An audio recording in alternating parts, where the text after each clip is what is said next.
Okay, ready right now?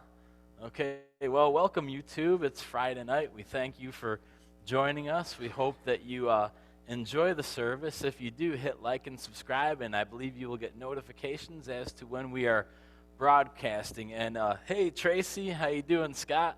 We miss you tonight. Hey, everybody, wave at Scott and Tracy. Hope you enjoy this. All right. All right. Well, this is the last of our sessions, the last installment of the relationships class for this season, for this year. And we have an extra special giveaway tonight. We have the 5 love languages for singles, and we have the 5 love languages for couples. And we are going to figure out how to do a drawing for somebody to win these. But there's a lot of really good information in there. You know, Heather and I read this book years and years ago. It was given to us by Pastor Bob, I think, wasn't it? Or he referred us to that book, but it was really good, and it was interesting to learn how each one of us receive or feel loved, because it is different. You know, love languages are, we talked about it last week or the week before. It's almost like a gut punch, but people perceive things differently. People perceive situations differently. We could be experiencing the same exact action, the same exact thing in totally different ways, but we're wonderfully made, and we're different. There's no doubt about it. So we're going to get into these love languages tonight. First, I want to make a couple announcements. Next week, Friday, is the chocolate night. So Heather's going to be at chocolate night preaching at the Little Valley Wesleyan Church. So that means the guys got the kids. So next week, Friday night, we're going to watch God's Not Dead 2. Depending on the turnout, we'll either watch it in the fellowship hall or we'll put it up on the screens in here. And, of course, we're going to eat some food that's very bad for us. I'm thinking chicken wing dip. John, does that sound maybe some taco dip too? You know, whatever we can dip a chip in, that's what we're going to have next week, and it's going to be really good, really good. You keep your stinking chocolate. We're going to have man food next week. And then the following week, the 3rd, I'm actually taking the relationships class. I have to condense it into 2 hours and take it to a secular men's meeting in Allegheny, New York. I've been asked to come there and share on relationships with some men who are trying to get things back together, learn how to do things healthy and become fathers, and I'm really excited about that. Amen? Amen? I'm going to bring some Jesus over to that meeting. And then on the 10th, we're losing our women folk again. Well, a portion of them, they're going to a worship seminar. So Heather and Jen and Stephanie and everybody that does worship for us here is going to be gone. So we're still going to have service, but it's going to be downscaled a little bit. We probably won't have much worship. We'll see what happens and then go right into a teaching. We're going to be starting to teach on the fundamentals, the way that the church believes, the Pentecostal doctrine, and we'll be looking at a different topic from that in blocks of 4 throughout the year. And then I'm really excited about this next thing. We're going to do a Dave Ramsey finances class, and it's about 9 weeks long. Is that what it was? About 9 weeks? And it's really good. You know, Heather and I were able to get in and look at the information, and Heather had a conversation with the ministry, and it's good. You know, it really is. It's beneficial, and that's kind of what we want to do on Friday nights, is do some practical stuff, you know, that you can apply to your life, because God wants to see us really, really made whole in all realms of our life, whether it's relationships, finances, or, you know, even our doctrine. So that's good. But all right, so let's talk about some love languages. You know, in relationships, saying I love you can be difficult for a person to understand. It can be difficult for people to believe. Because we don't always say, I love you, with this meaning, I love you very much behind it. Sometimes I love you could be an apology. Sometimes I love you could be terminology that we use to seek confirmation that we're still connected with somebody. And again, sometimes we can say, I love you as an apology. I think I've done that quite a few times. It really doesn't work, but I had to give it a shot. Sometimes it's just easier or more effective to put your money where your mouth is. Actions can speak these words very loudly, I love you very much. Because that's the message that we really want to send when we say the words, I love you. We want people to know that we love them very much. And these actions, they most commonly look like this. They look like giving or receiving gifts, touch, physical touch, acts of service, words of affirmation, and even quality time.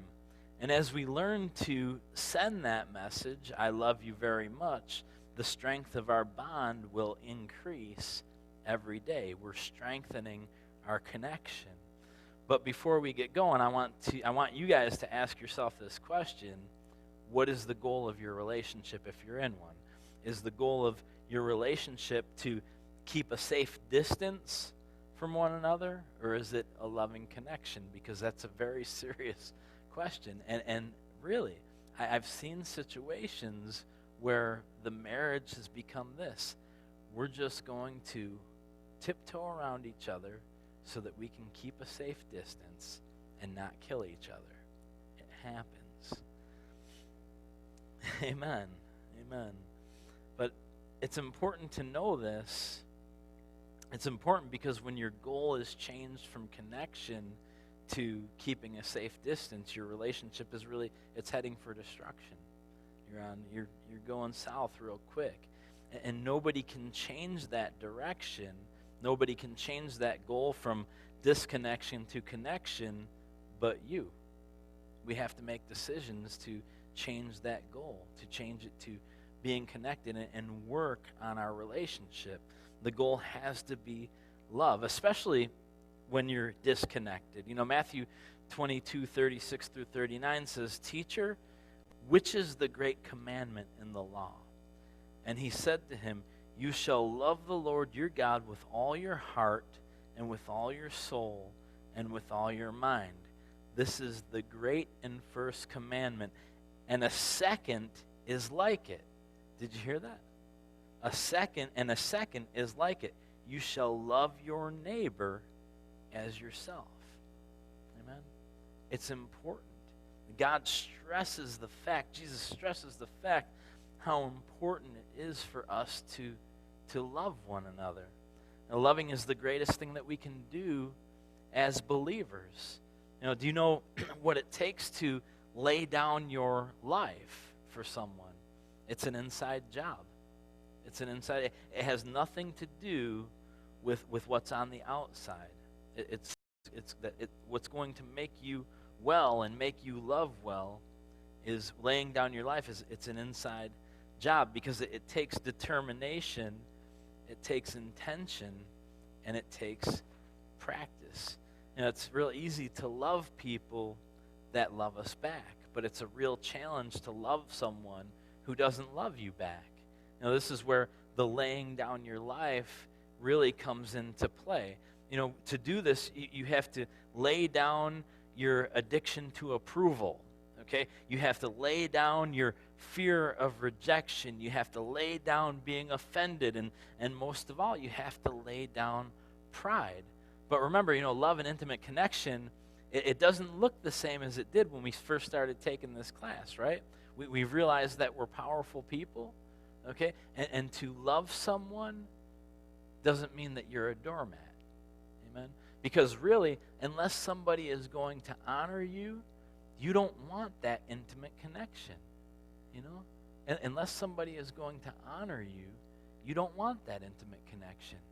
That's why we talked about healthy boundaries and establishing these things and allowing people to know what you value. What you value. It's important.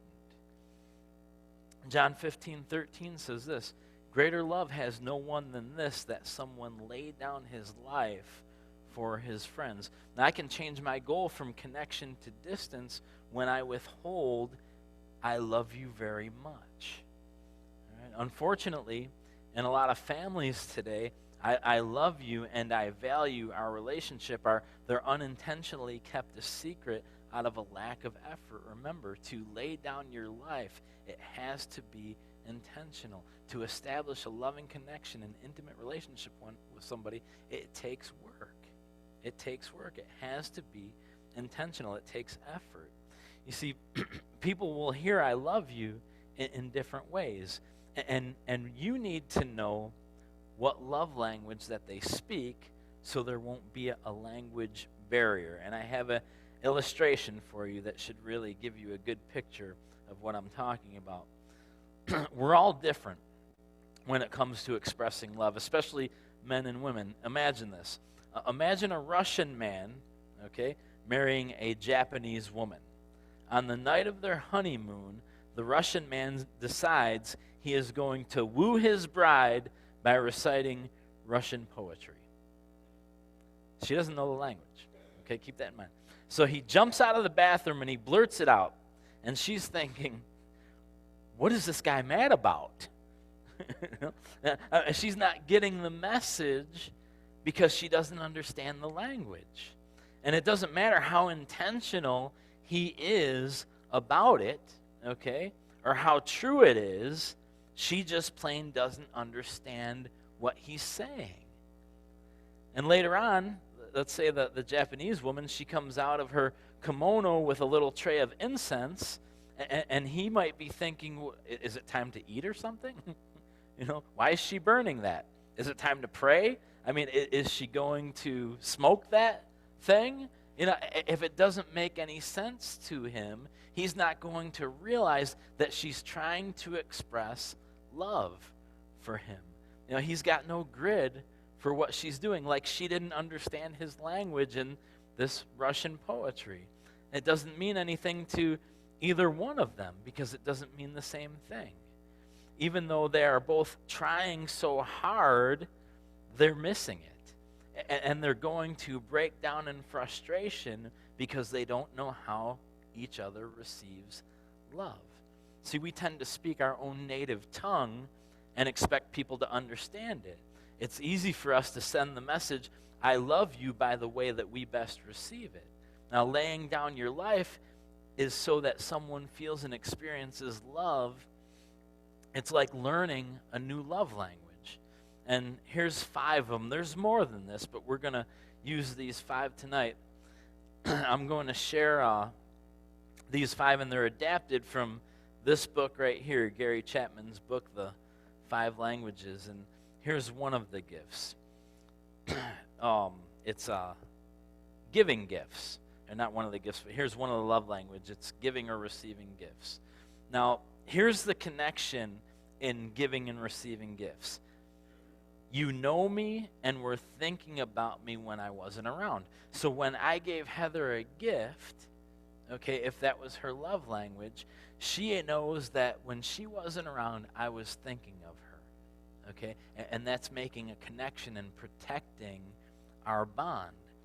Gifts show that you were thinking about the person even when they weren't there, and good gifts show that you know the person and how to affirm them. Have you ever bought someone something, okay, as a gift, but it's something that you're interested in? Have you ever done that? I did. Now I love video games, okay? I do. That's fun to me, all right? So if I bought Heather, say her love language is receiving gifts, if I bought Heather a video game, am I thinking about her or am I thinking about myself? All right? So she's probably not getting my intention, and it's to show her that I love her. Now gifts show that you remembered an occasion, all right? And like a birthday, an anniversary, or something like that, you're acknowledging the fact that you are connected, and this day or this time is significant to that connection. And here's the disconnection. First one right off the bat. You forgot the occasion and didn't get the gift. Okay? Yeah. All right? All right? If a person receives and understands that you love them by receiving gifts, and you forgot the gift and the occasion, what's that saying to them? You know, it's really showing that you don't really value. They're perceiving it as you don't value the relationship. Now, you might love the person, okay? And you might just be forgetful, all right? But the way this person who has this understanding of love or feels loved by receiving gifts, she's taking it as this person doesn't love me. This person is losing interest in me. Or poor gift selection, like I mentioned. If I bought Heather a video game, it would not be showing her. She would not receive that as Mike loves me and was thinking about me. She'd be thinking he was thinking about himself the whole time. You know, or like I said, missing the connection. Because a person with the gift love language, okay, they feel connected through the expression of a gift that represents the fact that you know them and you understand them. It's not about money, really. It's not about money. It's not about diamonds. It's not about gold. It's about knowing and thinking about the person.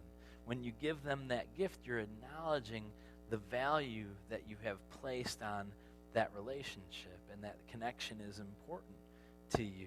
So for that love language, life and death is in the power of the gift. and the way to figure out if this is your love language, or if any of these 5 love languages are your love language or your friends or spouses, is to remember how you felt when they happened to you. Like, how did you feel when you didn't receive a gift on this occasion? You know? Or how did you feel when you did receive a gift on that occasion? All right, now the second one we're going to talk about is touch. Now, the connection in this love language is, I feel connected when we're touching. All right? And this could be physical contact, it could be physical proximity, or the frequency of contact. And the disconnection is this: I feel rejected and neglected when you don't touch me. Okay? And that can happen through missed opportunities for contact, or neglecting PDAs, you know, the public displays of affection, extended periods of time between touching. A person with the touch love language, they feel connected when touching or being touched by others. You know, if you know any huggers out there, you know, that's the way they're expressing, yeah, I'm a hugger. And my wife knows that that happens to be one of my love languages, along with words of affirmation. But the touch language people, man, that's a tongue twister. Touch love language people are designed with this meter in their heart, in their chest, that is counting the seconds since the last contact. You know, I mean, they're really, you know, it's serious for them.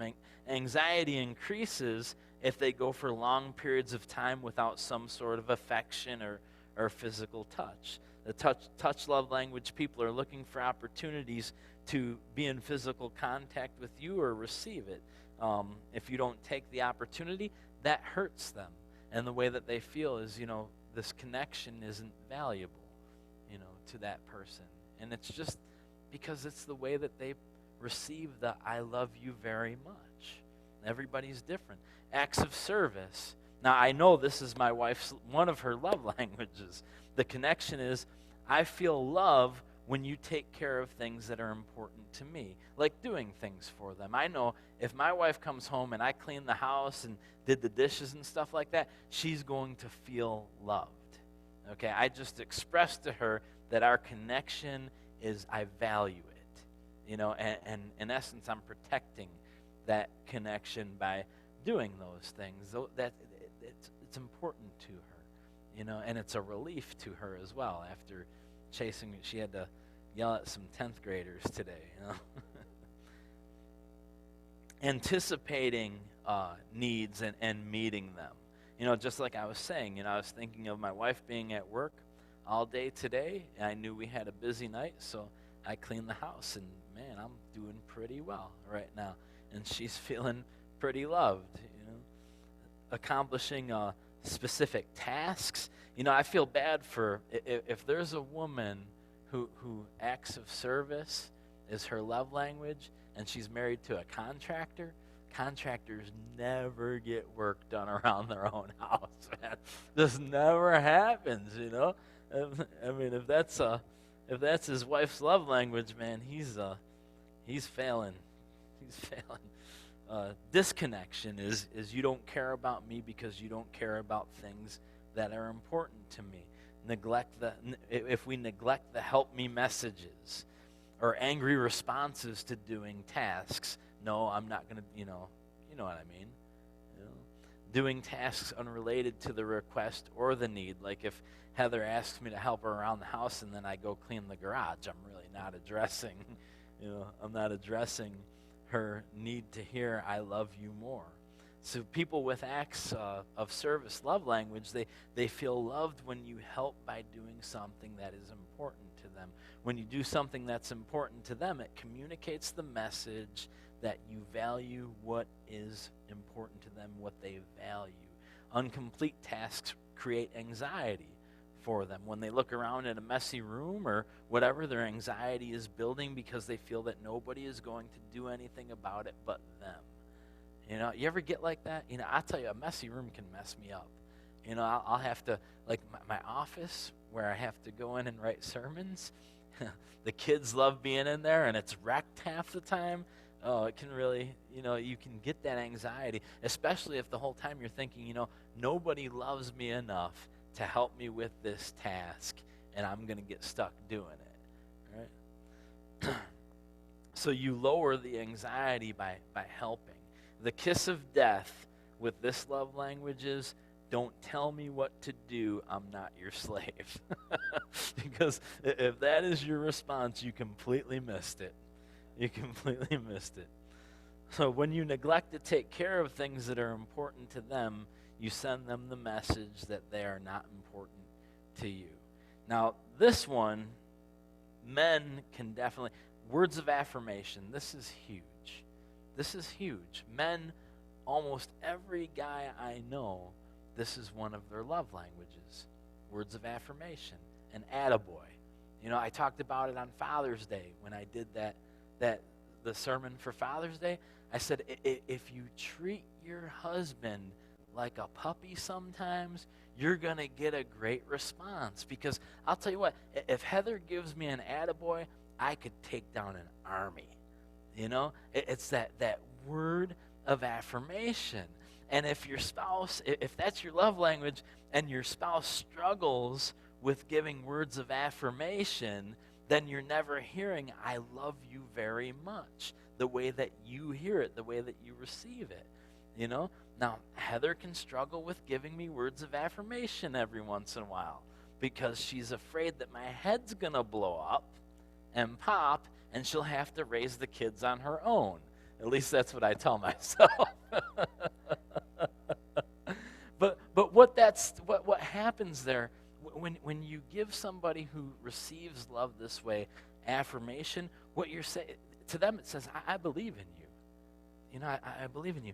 And if you look at the life of Jesus when he began his ministry, when he came up out of the water after being baptized by John, the heavens opened up and his Father said, this is my Son in whom I am well pleased. He started his ministry with a word of affirmation. And what happened? The world got flipped, turned upside down. It truly did. This is very, very powerful. The disconnection is this. I feel rejected when words are harsh. And criticism slays men. No.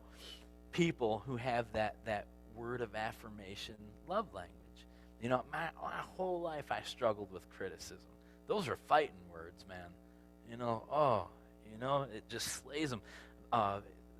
People with this love language, they're super sensitive to disapproval and or correction. Super sensitive to those things.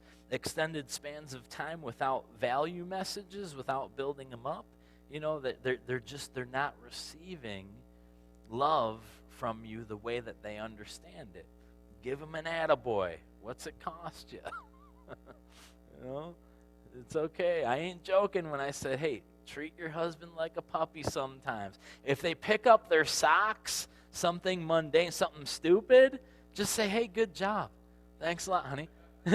You know, if they, whatever. What's it going to cost you?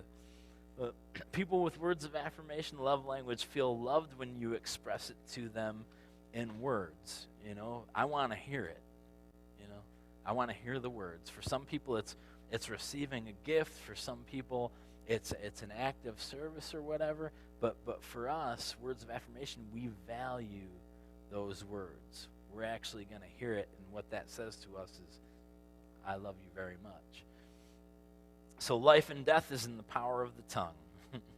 These people need to feel enjoyed and liked, and they will have a hard time with anger, criticism, and negativity. And here's a bit of advice. When you're confronting people with the words of affirmation love language, you got to use something called the hero sandwich. And it looks like this. I love you very much. The things you're doing are not working at all, but I love you very much. I love you very much. You're acting like an idiot, but I love you very much. What? No. It's the hero sandwich. It's like a submarine. Yeah. See? Oh, I'm not feeling affirmed right now. I got criticism coming at me at the pulpit. But it's important, and what's it cost you? There's a way to communicate. If we take some time and learn what makes our spouses tick, communication can happen. And we can maneuver around our households without feeling like we're stepping on eggshells all the time, and not looking for distance, but looking for connection. And here's another one, quality time. The connection is, I feel loved when you show interest in me. Sharing in an activity or conversation that is important to them, listening with symptoms of being engaged in the conversation, like you're paying attention, and willing to participate in their interests or hobbies. And I really felt like I was making Phil just mad, because he would ask me to do like kayaking and stuff like that, and I always had an excuse, but I thought that was his love language. But he told me today, he said, that's not. All right, so we're going to go with that, and I'm not going to feel like I'm offending you when I say no. All right. Hey, she said yes. That's awesome. Go ahead, Sarah. She's amazing. But the disconnection is I feel rejected when you don't value my interests. Okay, when somebody doesn't value your interests, you feel disconnection. If you're, distracted or uninterested, what you're saying to someone who receives that I love you very much message with quality time that you spend with them, if you're distracted or uninterested during that time, they're not hearing I love you very much. If you fail to listen to them, or to listen well, or fail to make time for connecting with them and having that time with them. The person with the quality time love language feels loved when you invest your time and interest into them. Quality time people need to feel interesting to you no matter what they're talking about or what they're doing. They feel valued and loved when we show them interest. That's huge. The spending time together is about love for them more than even the activity itself. It's that connection, that making time for them. The kiss of death here is, I don't have time, I'm busy, I don't care, I don't listen well, I disengage, I don't want to go kayaking.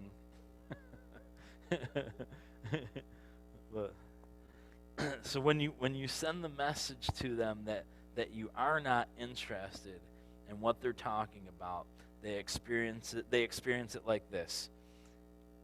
They're not interested in me. If they're not interested in what I'm talking about, then they're just not interested in me. And that's the way they perceive it. So I love you very much. It's heard by different people in different ways.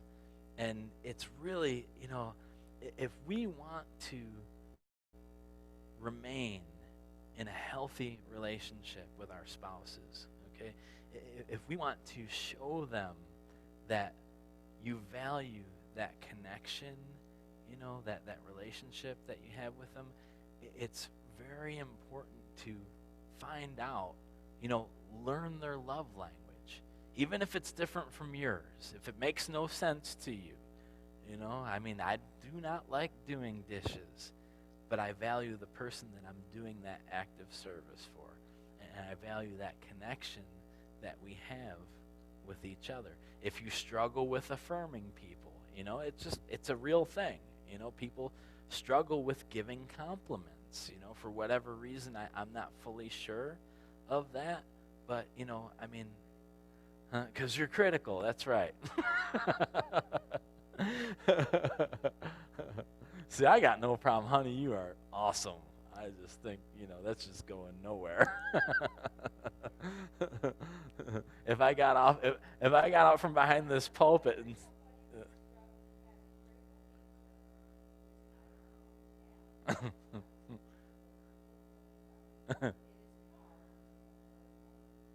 because you see the world differently. For Heather, she can take things apart and put them together better.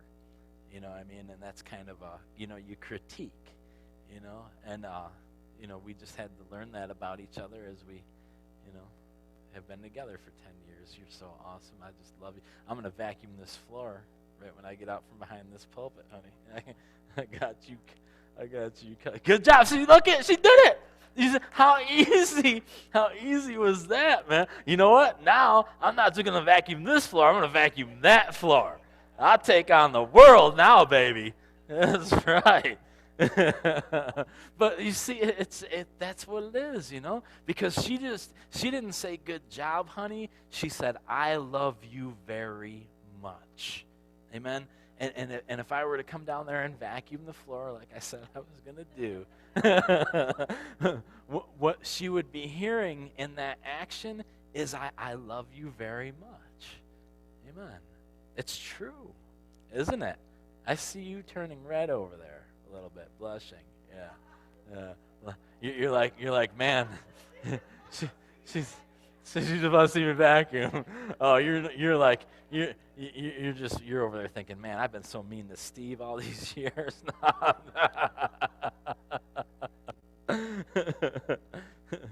But I love you very much. You may have to learn new languages for saying that, but it's worth it. It's worth it, man. And be careful when if you and your significant other have the same love language, be sure that you're not just petting yourself. Be sure that you're still intentional towards your spouse and protecting that connection. Because there's not a better feeling than effectively communicating the message, I love you very much, to the person that you love so much. It's important for them to hear that no matter how it's said. Okay? Whether it's gifts, acts of service, quality time, whatever it is, it's important for us to know that the person that we're with loves us very much. It's important. And simply learning what love feels like to your spouse and even your family, your kids and everybody else, it'll chase fear away.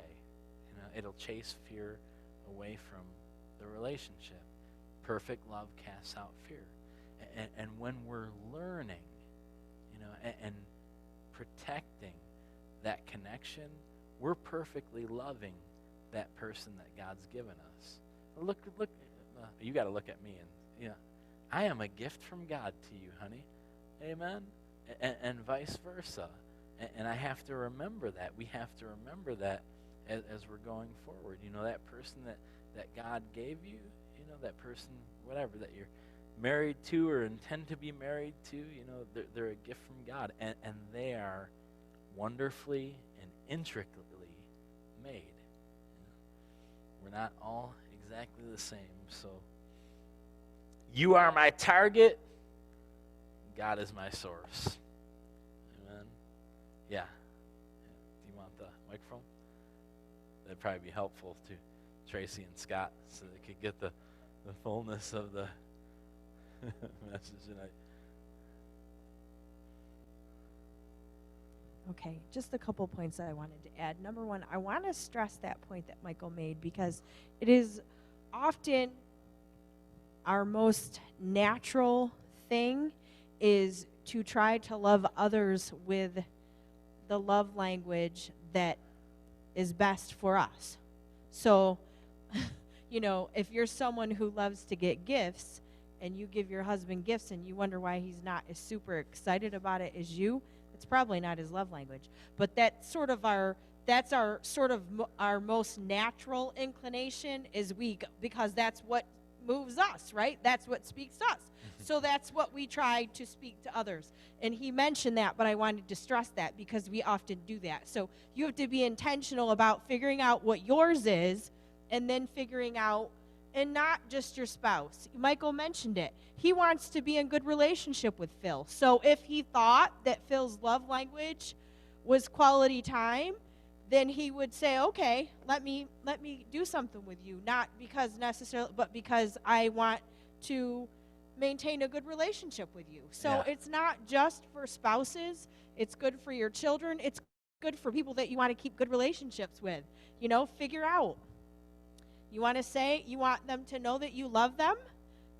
Try to see if you can figure out what their love language was. I was just sitting there in my seat thinking, do I know some of my closest friends' love language? So I wanted to make that point. I also wanted to say that just because my love language is not getting gifts, it doesn't mean I don't ever want a gift. Okay? It doesn't mean I don't ever want my husband to get me a gift, okay? Or, just because someone, their love language isn't physical touch, that doesn't mean they don't ever want you to hug them, So make sure you don't pigeonhole it. You just need to know, what's going to speak to them most, but understanding most of us fundamentally all need a little bit of all those things. So we all would like a gift now and then. We'd all like some quality time with somebody. But it's just usually we have a primary one that speaks to us the most, and that should be the one that you're really trying to focus on. But that doesn't mean you get to throw the rest out the window. Yeah. So I wanted to add that, and also just to mention the point about, even single people, how this is applicable to you is it helps you be in good relationship with people. So if you want to say I love you to someone that you really admire, respect, love, whatever, this is beneficial to figure out. And I think the book is going to explain that to you better because it's written targeted towards single people, But So laying down your life, and it looks like that, we're giving up that fear of rejection. Okay, we're giving up that need for approval. Okay, and we're giving up the self-centeredness that we can enter into relationships with. One time, my dad, he's awesome. And I know the guy loves me. He bought me for Christmas one year an AR-15. Now, I've never had, I like guns. They're great. Okay, guns are cool. But on the list of, what I need or what I'm interested in, that was maybe 9th out of 10. Or, it was, just, but he was trying to express how much he loved me, but it was in his interest. You know what I mean? So he does, right? Yeah, for you, because you're like, AR-15, yeah, man, that's my love language. And you know what else? On top of that, he gave me 1,000 rounds with it. I mean, it was a great gift, But really, if my father, when he attended a service here over the summer, and after that service, I walked around and went over to him, and he said, "You know what, son? That was one of the best messages I ever heard. Right there. He never needs to say another word to me. You know what I mean? Right there, he nailed it and didn't even know it. But it was that affirmation and something that I'm very passionate about. So yeah, I was beaming for months after that. He could have saved himself $1,500, you know what I mean. But that's how, when we know how people, when we take the time to lay down our life and figure out how people receive the "I love you very much" message, then we really get somewhere. We really get somewhere in that relationship, and we're really getting our meaning across to them, really. So it's important. Pastor Bob, he's a sneaky fella. He's the one that, I say that because of the testimony I'm going to give, but the one that connected Heather and I with these books. His wife was telling us this story, She said that, they were going through, just a dry time together, just really busy in ministry and stuff like that. And then all of a sudden something changed in their relationship. They got to this point she couldn't wait to see him and spend time with him. And, she just, her heart was really changing toward him. What he was doing is he read this book. He figured out his wife's love language, and he started coming home and doing some things around the house for her, and just different things like that. And, their relationship changed, the dryness kind of passed, or whatever that season was they were going through. And man, he reaped the benefits. Reaped the benefits. But yeah, so we're going to give these books away now. And this is my wife's idea, but she didn't figure out how to do this. So, okay, all right, how are we doing it? How are we doing it, honey? All right.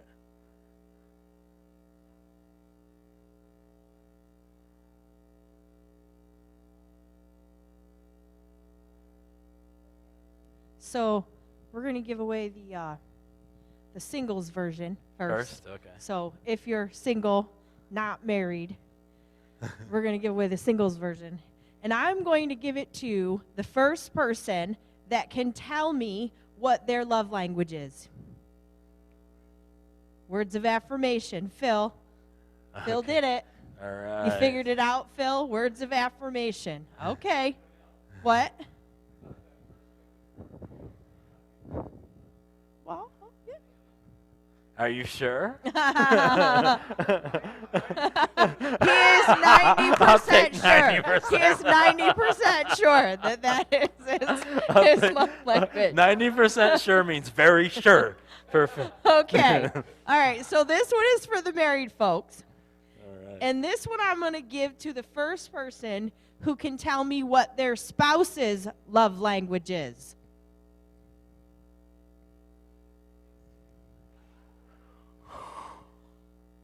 Oh, man. That's a little bit more challenging. Hey, I have... okay, some people have two that are really close together, and that makes it hard. My calendar's open for counseling that all makes next it hard. week, ladies. Okay. Is that what you would say, Kendra? You think words of affirmation? Okay, so Kendra wins that one. I know, it is hard. I think Pastor Michael is right. In general, and there are some exceptions, but that is the big one for men. That is the big one, is words of affirmation.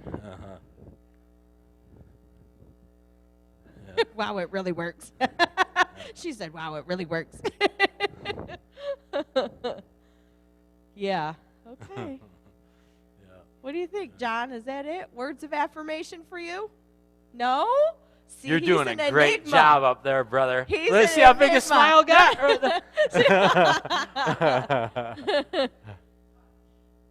Hey, that's a good one. Oh, did you hear that, Stephanie? That's another one for guys. Yeah.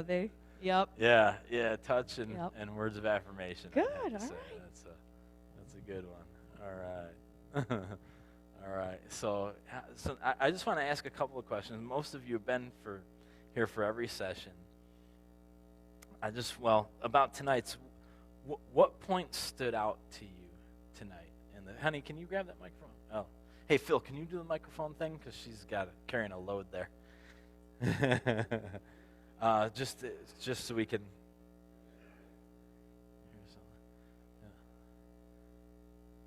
Yeah. What what point? Give it to Linda. I'll just volunteer her. What point really stood out to you in this? Yeah, in the message.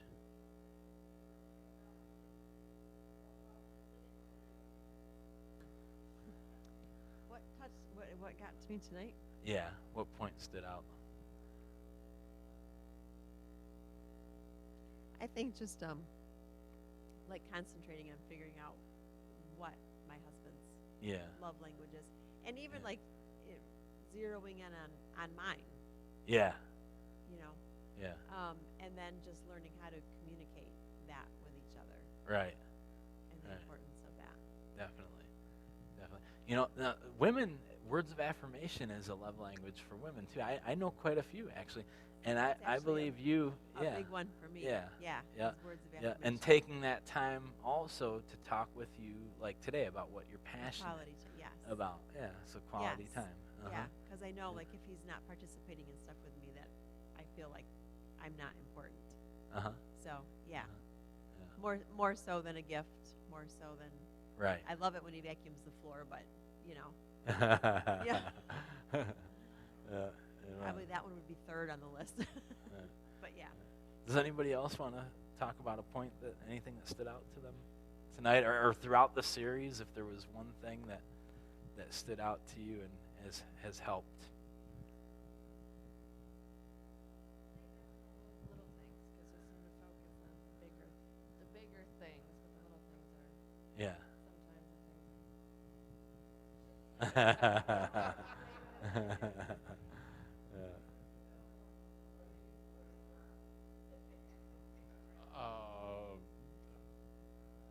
You know what? I didn't know that there was a love language, so I treated everybody the same way that I would want to be treated, which is only one love language.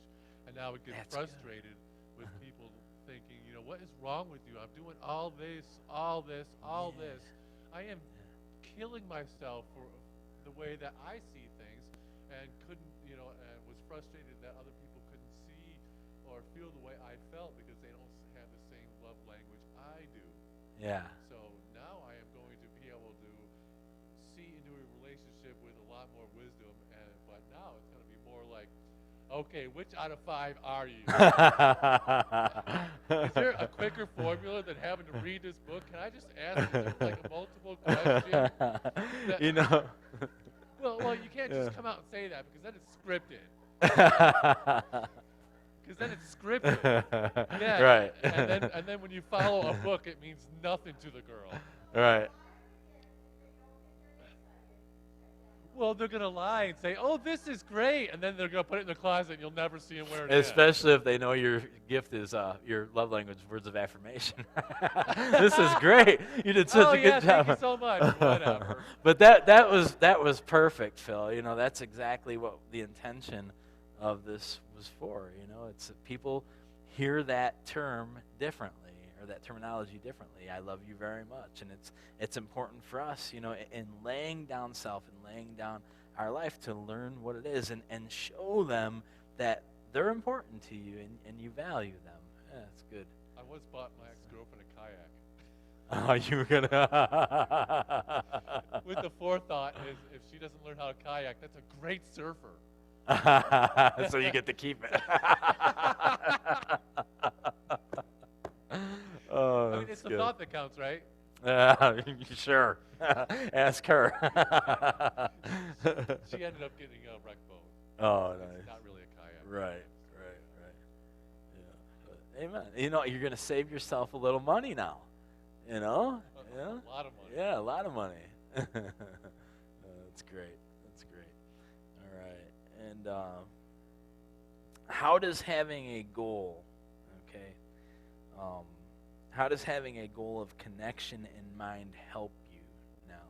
I think Phil really nailed that with tonight's message, but having that goal in mind of connection, how does that help you in your relationship and the way you're focused on walking that out with your spouse? Anybody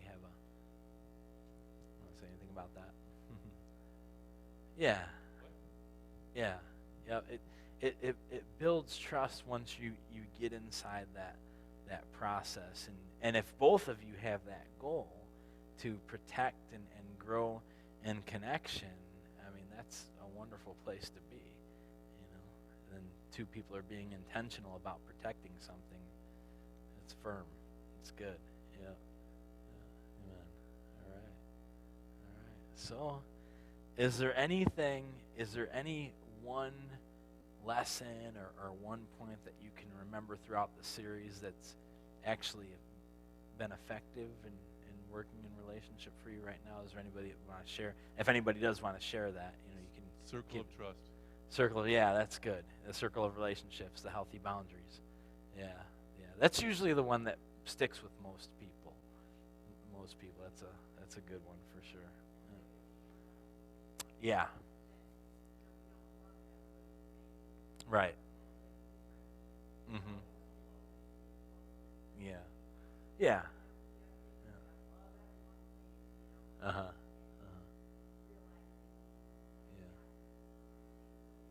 Yeah. Yeah. Yeah. Yeah, absolutely. Because we want to love everybody. We're called to love everybody. But there's different levels. Yeah. There's different levels of intimacy. There's different levels of intimacy that we share with every single person on the planet in order to protect that connection and to be able to continue to love someone. Yeah, for sure. Yeah. All right. So we gave away the books, and this is the last of our